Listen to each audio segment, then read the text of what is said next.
So today we are starting the second chapter of our book, that is solution. ठीक है, solution के basis पे अगर मैं बात करूं तो सॉल्यूशन आप किस टर्म में डिफाइन करेंगे या सॉल्यूशन से आप क्या मतलब समझते हैं। तो देखो एग्जांपल के थ्रू समझिएगा। अगर मेरे पास एक कंटेनर है और उस कंटेनर के अंदर सिर्फ वाटर प्रेजेंट है, जबकि मेरे पास एक कंटेनर है उस कंटेनर के अंदर सिर्फ सॉल्ट प्रेजेंट है, और मेरे पास एक तीसरा कंटेनर है जब मैंने इन दोनों को आपस में मिक्स करके एक नई कोई चीज़ बना दी। ठीक है, तो अगर मैं आपसे रैंडम पूछूं क्या अगर किसी कंटेनर के अंदर सिर्फ वाटर प्रेजेंट है तो क्या आप उसे सॉल्यूशन बोलेंगे क्या? तो थोड़ा बेसिक बात है, अपन जाहिर सी बात है मना कर देंगे कि ये कोई सॉल्यूशन नहीं है। अगर मैं बोलूँ मेरे कंटेनर के अंदर सिर्फ सॉल्ट प्रेजेंट है, क्या आप उसे सॉल्यूशन बोलेंगे? तो आप बोलेंगे नहीं। लेकिन अगर मैं बोलूं कि भैया ये मिक्सचर है किसका, सॉल्ट प्लस वाटर का, तो क्या आप इसे सॉल्यूशन बोलेंगे? तो अपन बोलेंगे जी हाँ बिल्कुल ये वाला तो सॉल्यूशन है। तो this is known as what, our solution. तो सॉल्यूशन बेसिकली है क्या, अगर मैं डेफिनेशन के तौर पे समझाऊं और फिर बाद में उसे अपन डिकोड करें। So solution is a homogeneous mixture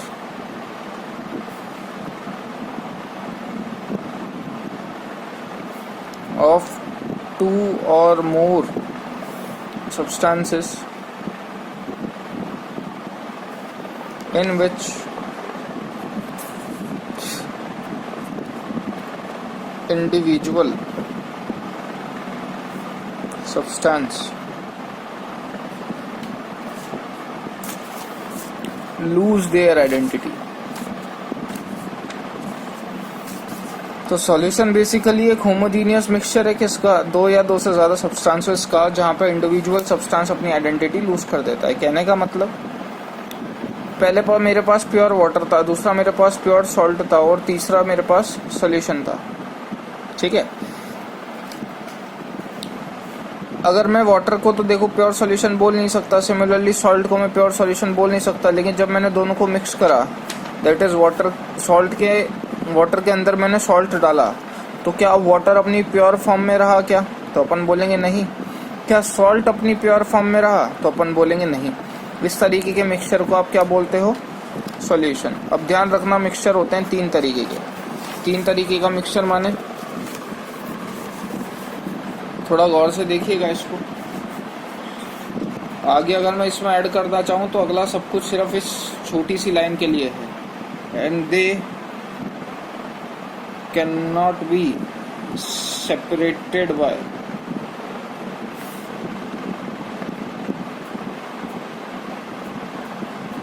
simple methods. इस लाइन का क्या मतलब है समझना इसको ध्यान से। समझो कि आप में से हुआ क्या भैया, मैं क्लास में पढ़ा रहा था और मैंने आपको होमवर्क दिया। ठीक है, जब मैंने आपको होमवर्क दिया तो अगले दिन जब मैंने क्लास में चेक करा तो आप होमवर्क नहीं करके लाए। तो जैसे कि अभी गर्मी का मौसम चल रहा है, क्योंकि आप होमवर्क नहीं करके लाए तो मैं जानता था कि आप जो है डेली अपने घर से पानी की बोतल लेके आते हैं। ठीक, और गर्मी का टाइम चल रहा था तो बीच बीच में प्यास तो लगती है।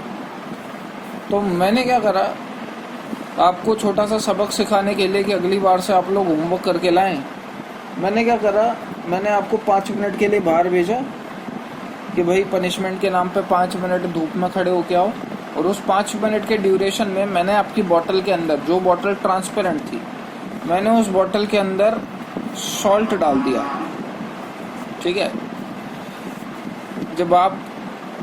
जब मैंने उस बोतल के अंदर सॉल्ट डाल दिया, 5 मिनट बाद मैंने आपको बुलाया।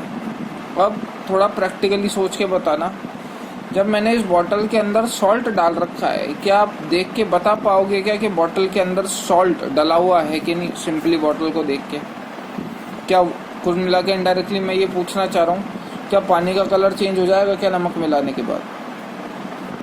तो तो डेली लाइफ से आप रैंडम बता सकते हो कि ऑब्वियस सी बात है पानी का कलर चेंज नहीं होता नमक मिलाने के बाद, ठीक है। दूसरा, मैंने उस दिन आपको फिर होमवर्क दिया, अगले दिन मैंने फिर चेक करा और आप लोगों का ट्रैक रिकॉर्ड देखते हुए कि भैया अपना कोई रिकॉर्ड बिगड़ नहीं जाए, आप लोग अगले दिन फिर होमवर्क नहीं करके लाए। तो अब की बार मैंने क्या करा, आपके सेम कंडीशंस थी, बॉटल ट्रांसपेरेंट थी, मैंने 5 मिनट के बाद बाहर भेजा, 5 मिनट के लिए आपको बाहर भेजा, और अब की बार मैंने आपके बॉटल में कर्ड मिला दी, दही। अब मैं अगर आपसे पूछूं क्या आपको पता चलेगा क्या कि मैंने पानी में कुछ मिला रखा है कि नहीं, तो अब की बार तुम लोग बोलोगे हाँ। अगर मैं पूछूं क्या आपको सॉल्वेंट और सॉल्यूट अलग अलग दिखेगा, तो आप बोलोगे नहीं, पानी और दही अलग अलग नहीं दिखेगी ना भैया, वो तो मिक्सअप हो चुके होंगे। सिमिलरली इसमें भी आपको नमक और पानी अलग अलग नहीं दिखेगा, ठीक है। फिर मैंने इस दिन फिर आपको होमवर्क दिया, लेकिन अब की बार आप गड़बड़ पहचान लोगे, पहले में आप गड़बड़ नहीं पहचान पाए थे। मैंने इस दिन आपको फिर होमवर्क दिया, आप फिर होमवर्क नहीं करके लाए। अब मैंने गुस्से में क्या करा, आपकी बोतल के अंदर सैंड के पार्टिकल्स मिला दिए। सैंड के पार्टिकल्स की जब आप बात करेंगे तो वो ड्यू टू ग्रेविटी नीचे सेटल डाउन हो जाते हैं। अब मैं अगर आपसे पूछूं क्या आपको देख के पता चलेगा क्या कि आपके बोतल में कुछ गड़बड़ी है? बिल्कुल आपको देख के पता चलेगा कि आपके बोतल में कुछ गड़बड़ी है। दूसरा, क्या आप सॉल्यूट और सॉल्वेंट के पार्टिकल्स को डिफरेंशिएट कर पाओगे? हाँ जी, बिल्कुल डिफरेंशिएट कर पाएंगे, क्योंकि सॉल्यूट के पार्टिकल नीचे सेटल डाउन हो जाते हैं ड्यू टू ग्रेविटी। तो फंडा क्या चल रहा है, सबसे पहले बात समझो। सॉल्यूशन जो होता है वो मिक्सचर होता है किसका? सॉल्यूट प्लस सॉल्वेंट का, ठीक है। मैं सॉल्यूट और सॉल्वेंट बार बार टर्म्स यूज कर रहा हूँ, तो सॉल्यूट आप किसे बोलोगे? सॉल्यूट वो हर चीज होगी जो लेस क्वांटिटी में प्रेजेंट हो, जबकि सॉल्वेंट वो होगा जो मोर क्वांटिटी में प्रेजेंट हो। सॉल्यूट वो जो लेस क्वांटिटी में प्रेजेंट हो, सॉल्वेंट वो जो मोर क्वांटिटी में प्रेजेंट हो। एग्जाम्पल, अगर मैं 40% इथेनॉल, अनलेस अदरवाइज मेंशन, आप दूसरा सब्सटेंस हमेशा वाटर मान लेना। अगर आप 40% इथेनॉल लेते हो तो 60% क्या हो जाएगा? वाटर। यहाँ पे आपका सॉल्यूट क्या होगा? इथेनॉल। अगर मैं परसेंटेज उल्टी कर दूं कि भैया आप 60% इथेनॉल ले लो और 40% वाटर, तो यहाँ पे आपका सॉल्यूट क्या होगा? वाटर। लेकिन अगर आप दोनों के परसेंटेज 50-50% कर दोगे तो क्या? तो यहाँ पे आप क्या बोलोगे? Solute can be anything. Answer पे कोई फर्क नहीं पड़े, किसी को भी सॉल्यूट किसी को भी सॉल्वेंट मान दीजिएगा, ठीक है। तो कुल मिला के बात इतनी सी हो रही है, सॉल्यूट वो होता है जो कम क्वांटिटी में प्रेजेंट हो, सॉल्वेंट वो होता है जो मोर क्वांटिटी में प्रेजेंट हो, ठीक है। खैर, अपन यहाँ पे थे, पहले एक ग्लास के अंदर, तीनों ग्लासेस के अंदर पानी था, एक ग्लास के अंदर मैंने सैंड मिलाया, सॉरी एक ग्लास के अंदर सबसे पहले मैंने सॉल्ट मिलाया। जब मैं उस एक ग्लास के अंदर सॉल्ट मिलाऊंगा, अब ये तीनों मेरे लिए यहाँ पे एज अ सॉल्यूट एक्ट कर रहे हैं।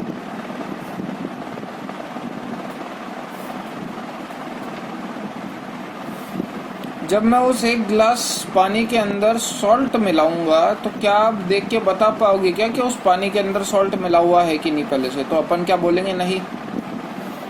मतलब यहाँ आप सॉल्यूट और सॉल्वेंट के पार्टिकल्स के बीच में डिफरेंशिएट नहीं कर पा रहे, ना ही आपको सॉल्यूट और सॉल्वेंट के पार्टिकल्स अलग अलग नजर आ रहे हैं, मतलब वो पूरी तरीके से डिसॉल्व हो चुके हैं। इस तरीके के सॉल्यूशन को आप क्या बोलते हो? ट्रू सॉल्यूशन, ठीक है। जब आपने कर्ड मिलाई, तो कर्ड जब आपने मिलाई तो आप सॉल्यूट और सॉल्वेंट के पार्टिकल को तो अभी भी अलग अलग नहीं देख पा रहे हो, ऑब्वियस सी बात है। पूरा मुझे छाछ मिलती है, ठीक है ना, या दही मिलता है मेरे को, सॉल्यूट और सॉल्वेंट की लेयर अलग अलग नहीं दिखाई देती। लेकिन क्या आप डिफरेंशिएट कर पाओगे देख के कि भैया पहले तो पानी था लेकिन अब पानी नहीं है? तो अपन बोलेंगे बिल्कुल हाँ, वो सफेद सफेद सी लेयर बन जाएगी, तो इसके अंदर कलर चेंज होगा, लेकिन आप सॉल्यूट और सॉल्वेंट के पार्टिकल को डिफरेंशिएट नहीं कर पाओगे। इस तरीके के सॉल्यूशन को आप क्या बोलते हो? कोलोइड। इसकी बात करूं तो यहाँ पे कलर भी चेंज होगा और आप सॉल्यूट और सॉल्वेंट के पार्टिकल्स को डिफरेंशिएट भी कर पा रहे हो। इस तरीके के पार्टिकल्स को अपन क्या बोलते हैं, सस्पेंशन।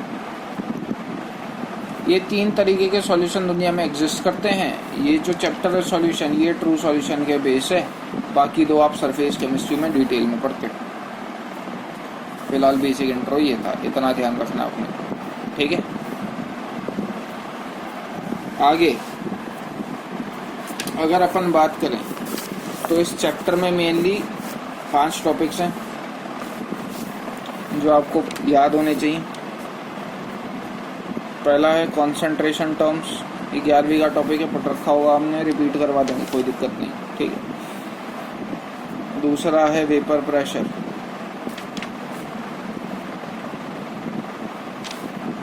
तीसरा है want of factor.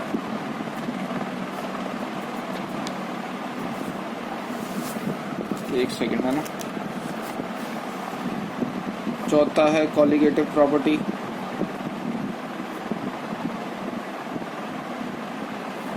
Last is solubility of gas,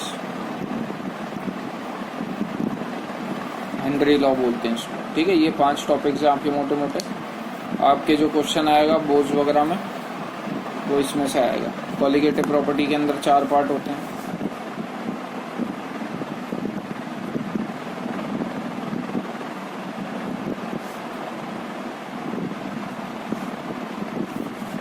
पहला होता है RLVP, relative lowering of vapour pressure बोलते हैं भैया इसको।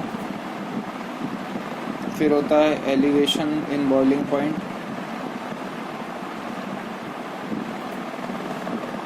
फिर होता है depression in freezing point. And last is what, osmotic pressure.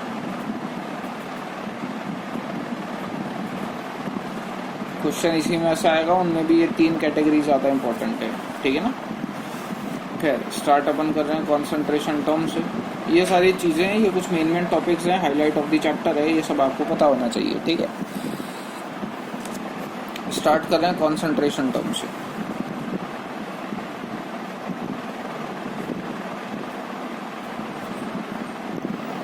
Concentration terms आप 2 कैटेगरी में क्लासिफाई करते हो। एक होता है वॉल्यूम रिलेटेड, दूसरा होता है मास रिलेटेड।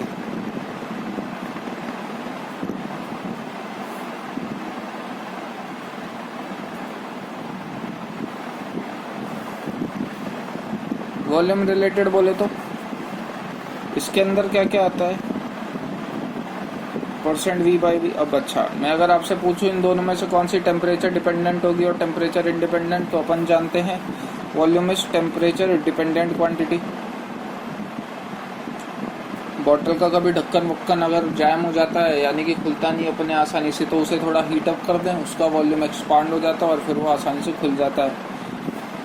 क्या टेम्परेचर बढ़ाने या घटाने से मास पर कोई इफेक्ट पड़ेगा, तो बेवकूफ़पंती होगी, कुछ इफेक्ट नहीं पड़ता भाई। एक बर्फ़ ले लोगे, उसको पिघला दोगे, अगर पानी वेस्ट ही नहीं हुआ तो मास तो उतने का उतना ही रहना है। ये थोड़ी ना कि बर्फ़ ज़्यादा भारी हो जाएगी और पानी हल्का होता है।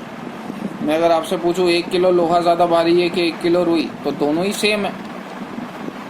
ध्यान लगा कि कृपया 1 किलो लोहा ज़्यादा भारी मत बोल देना। भारी का मतलब क्या, वेट के टर्म्स में बात हो रही है यहाँ पे। सो टेम्परेचर डिपेंडेंट, और ये क्या है, टेम्परेचर इंडिपेंडेंट क्वांटिटी। मास का टेम्परेचर से कोई रिलेशन नहीं। इसके अंदर जो कैटेगरीज आती हैं, these are the following categories that we are writing right now. %V/V, volume by volume. Volume related में वॉल्यूम बाय वॉल्यूम, तो मास रिलेटेड में क्या होगा, वेट बाय वेट। इसमें क्या आता है, %W/V।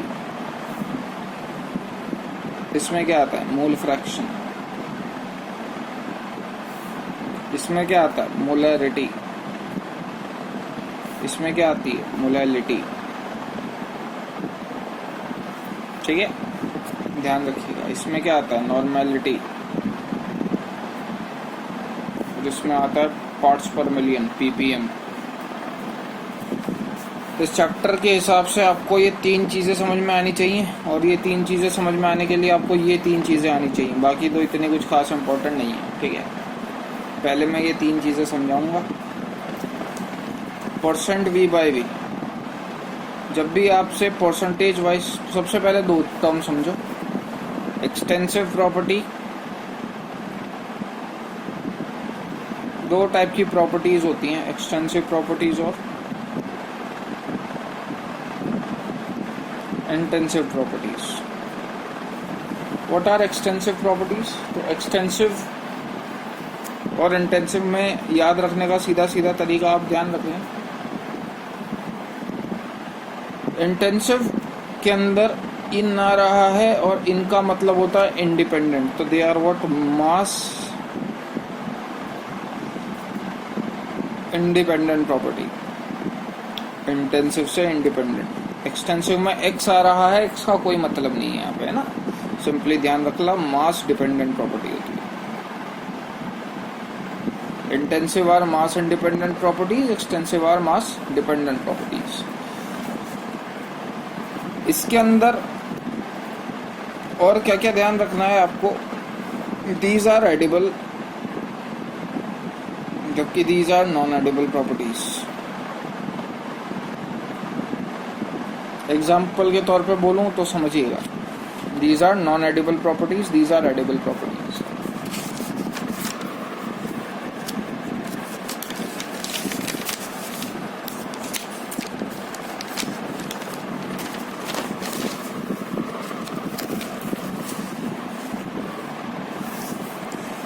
हाँ जी, तो खैर अपन परसेंट वी बाई वी पे, हर परसेंटेज वाली टर्म रेशो होता है किसका? सॉल्यूट अपॉन सॉल्यूशन का। परसेंटेज के टर्म में बात कर रहे हो तो इंटू 100 और कर देना। कहने का मतलब, मैं आपसे परसेंट वी बाई वी बोलता हूँ, परसेंट वी बाई वी का मतलब क्या? वॉल्यूम ऑफ किसका? ऊपर क्या है? सॉल्यूट। नीचे वॉल्यूम ऑफ, नीचे क्या है? सॉल्यूशन इनटू 100, ये परसेंट वी बाई वी है।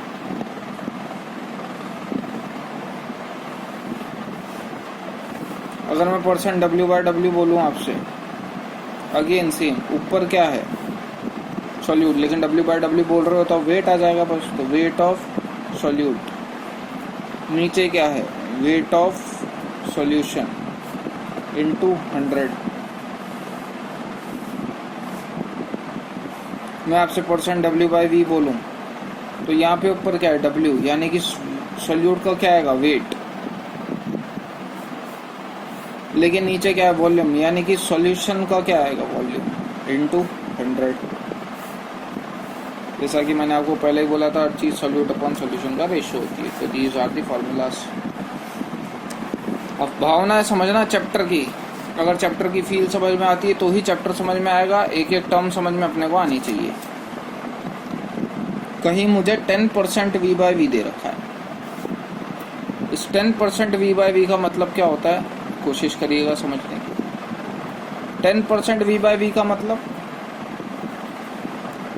कि मेरा 10 ml, देखो मैं नीचे जो भी सॉल्यूशन है, चाहे वो वॉल्यूम हो चाहे वेट, मैं वो हमेशा 100 के टर्म में मान के चलूंगा। क्यों भाई? मेरी मर्जी, तुम्हारी इच्छा वो मान के चल लो, कोई दिक्कत नहीं है, बट आपको फिर परसेंटेज भी उसी टर्म में लेनी पड़ेगी। जब मैं इस चीज़ को 100 मानते हुए चलता हूँ तो मैं ये एज्यूम करके चलता हूँ कि मेरी कैलकुलेशन थोड़ी सी ईजी पड़ जाएगी, मेरे लिए वो कन्विंसिंग है, इसलिए मैं हमेशा 100 मान के चलूंगा। आपकी मर्जी पड़े, आप लोग वो मान के चलिए। अगर कहीं 10% वी बाई वी दे रखा है तो मैं क्या मान के चल रहा हूँ? वी बाई वी मतलब वॉल्यूम ऑफ सॉल्यूशन कितना है? 100 क्या? ml, ठीक है ना। लीटर वीटर में मत बात करना, क्योंकि कॉन्सेंट्रेशन टर्म्स, यानी कि अपन लैब की बात कर रहे हैं, और लैब में आपने भी लीटर में एक्सपेरिमेंट परफॉर्म नहीं करे होंगे। स्कूल का बजट इतना ज़्यादा किसी का नहीं होता है ना कि 100 लीटर ले लोगे। ml की बात चल रही है, वॉल्यूम हमेशा ml में और वेट हमेशा ग्राम में बात करेंगे, ठीक है इतनी बात, ठीक। 10% वी बाई वी का मतलब क्या हुआ कि मेरे 100 ml सॉल्यूशन में 10 ml सॉल्यूट प्रेजेंट है, ठीक है। मैंने क्या बोला? परसेंट वाला सॉल्यूट अपॉन सॉल्यूशन का रेशियो होता है। तो 10% वी बाई वी का मतलब नीचे वाली टर्म तो हमेशा 100 माननी है। तो 100 ml सॉल्यूशन में सॉल्यूट कितना है? 10। अगर मैं यही चीज़ 10% डब्ल्यू बाई डब्ल्यू कर देता तो, और वेट के टर्म में सेम डेटा लिख दो, 100 ml की जगह क्या आ जाता? 100 ग्राम। क्या लिखते हैं अपन इसको, 100 ग्राम सॉल्यूशन में क्या प्रेजेंट है, 10 ग्राम सॉल्यूट।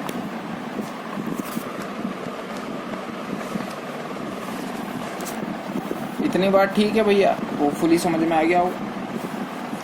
अब आगे ये जो थोड़ी देर पहले लिखा था एक्सटेंसिव इंटेंसिव, इसमें लिखा था कि extensive edible, intensive non addable properties होती हैं। इसका क्या मतलब है, वॉल्यूम ऑफ सॉल्यूशन को ध्यान रखना,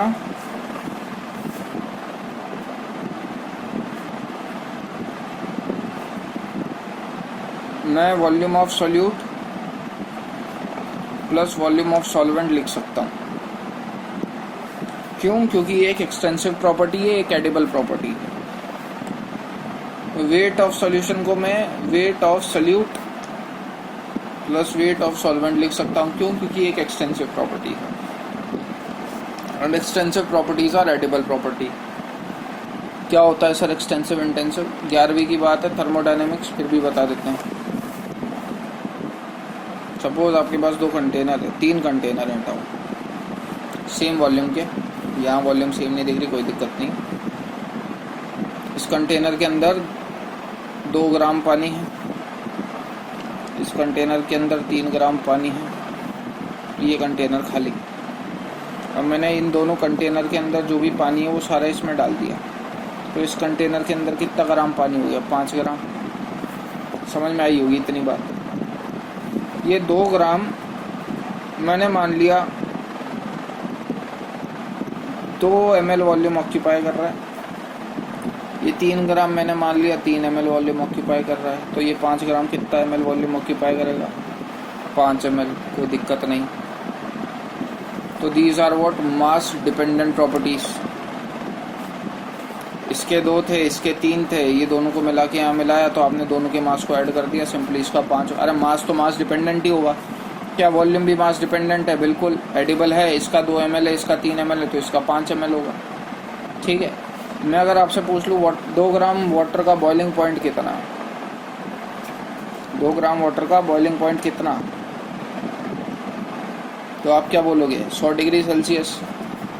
और अगर मैं 3 ग्राम वाटर का बॉइलिंग पॉइंट पूछ लूँ तो आप क्या बोलोगे, 100 डिग्री सेल्सियस।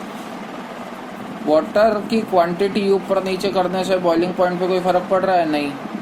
तो चाहे आप वाटर का मास कितना भी ले लो, उसका बॉइलिंग पॉइंट तो 100 डिग्री सेल्सियस ही रहना है। तो बॉइलिंग पॉइंट किस तरीके की प्रॉपर्टी होगी, मास इंडिपेंडेंट। 5 ग्राम का भी बॉइलिंग पॉइंट कितना होगा, 100 डिग्री सेल्सियस। 200 तो लिख नहीं दोगे। तो अगर मैं बात करूं, ध्यान से सुनना,